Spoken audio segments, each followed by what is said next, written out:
What's going on, guys? Rajan back again. Today we're going to take a look at Slack and Salesforce. So Slack is actually getting potentially acquired and their stock's up 40%. And we're just going to take a look at why Salesforce is actually going in and trying to buy them. And we'll actually go over their balance sheet and see how they're actually going to pay for them. We'll look at Slack's platform and how it can be integrated with Salesforce.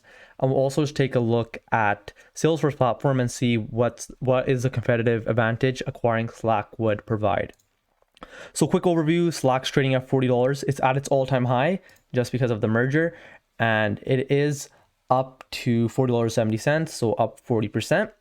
And Salesforce is actually down 5%, surprisingly. So this is kind of saying that some of Salesforce's investors actually don't approve, or they actually don't want this deal to go through. So then a lot of people actually went in and sold their stock.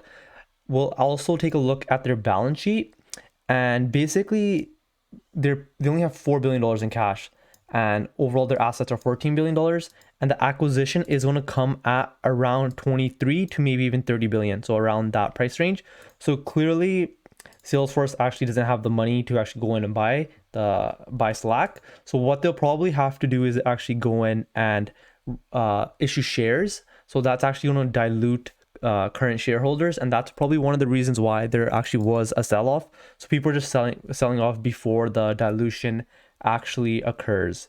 So let's get right into it. So Slack is basically a system that actually helps companies communicate.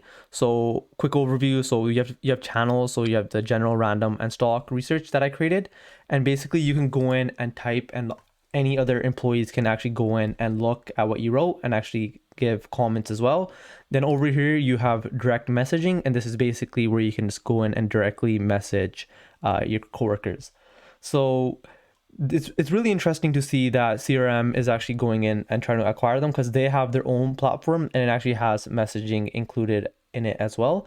But the reason they're actually going in and acquiring them is because it could get integrated very easily. So basically Salesforce, if you don't know, what they do is provide customer resources to actually help expand businesses. So over here you have the homepage, then you have the leads, and leads are basically sales that actually haven't gone through but they're potential clients. Then you have accounts that you have locked in, and here are your contacts, so your customers. And opportunities and leads go pretty well hand in hand, and there's just a lot more tabs that are related to Salesforce. I'm by no means am I an expert in using Salesforce. I've actually never used it, but it's always good to just have a quick understanding of what Salesforce is actually doing.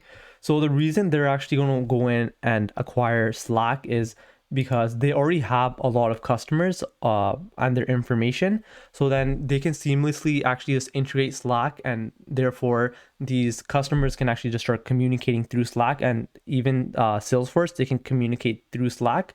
So it is going to provide value to the company in that sense.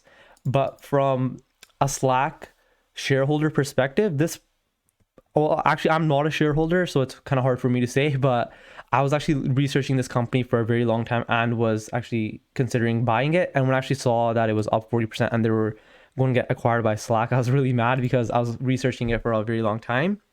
But from that perspective, if you're actually holding shares in this company, I don't know if you're very happy about this. I understand that you're up 40%, but if you were looking at this company, this was a company that could 10x to like 15x in the next 5 to 10 years. Their only real competitor was Microsoft Teams. So from that perspective, it is kind of shitty, because if you look at Salesforce's market cap, it's $224 billion. And for this company to actually 10x, that's going to put it at a $2 trillion market cap, right? But if you look at Slack, they would only need to go up to a $200 billion market cap to 10x. And when they actually get integrated, the sales that Slack brings in isn't going to be substantial enough to actually move the actual amount too substantially. So let's say the next year, Slack brings in their revenue of, I think it was around a couple $100 million. So that's not really going to move the pin for Salesforce in that sense, right? But then if you have a company that's growing at 50% per year on Slack side, they can grow their stock price really fast. So let's just take a look at their financials. So in the most recent quarter, sorry, I was wrong on the 200 million. So they actually had $600 million. So let's say we go into Salesforce and we add that $600 million, we're at just around $17.6 billion. So overall, that's not really changing their business a whole lot.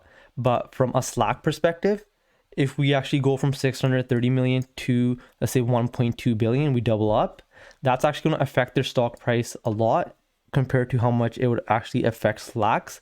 So in that sense, like as a potential shareholder and someone who actually studied this company extensively, I wasn't too happy to see that this company was actually going to be acquired.